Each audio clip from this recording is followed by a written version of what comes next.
Sveiki visi gimę po žuvies ženklu. Pasižiūrėkime, kas jūsų laukia laikotarpyje nuo kovo 3 iki kovo 9 dienos. Savaitės perspektyvos.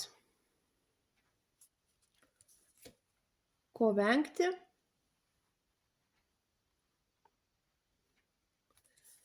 Ir patarimas jums. Perspektyvos labai puikios. Kur eisi, ten seksis, kils naujos idėjos, nauji, jeigu nežinot, ką daryti, tokie kaip nušvitimai gali būti, jeigu turit reikalų su vaikais, viskas labai seksis,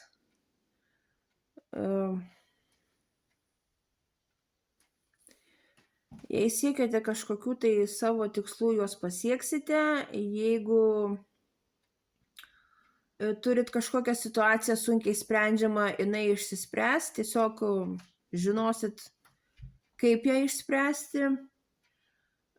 Galimos šventės, dovanos. Žodžiu, labai geras laikotarpis, naudokitės juo. Ko vengti? Venkite nenoro judėti toliau, neužsistovėkite vienoj vietoj, neužmykite ant laurų. Jeigu jau pasiekėt kažkokį tai laiptelį ir matote, kad jame jau perspektyvų kaip ir nėra daugiau ko siekti, tiesiog uždarykite šitą savo gyvenimo etapą ir eikite pirmyn. Patarimas jums. Mokėkite atsiriboti reikalui esant.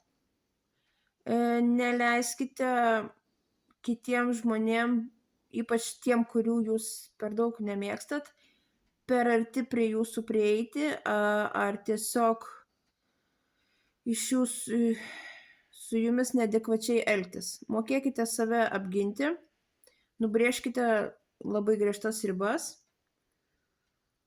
ir nebijokite pastovėti už save.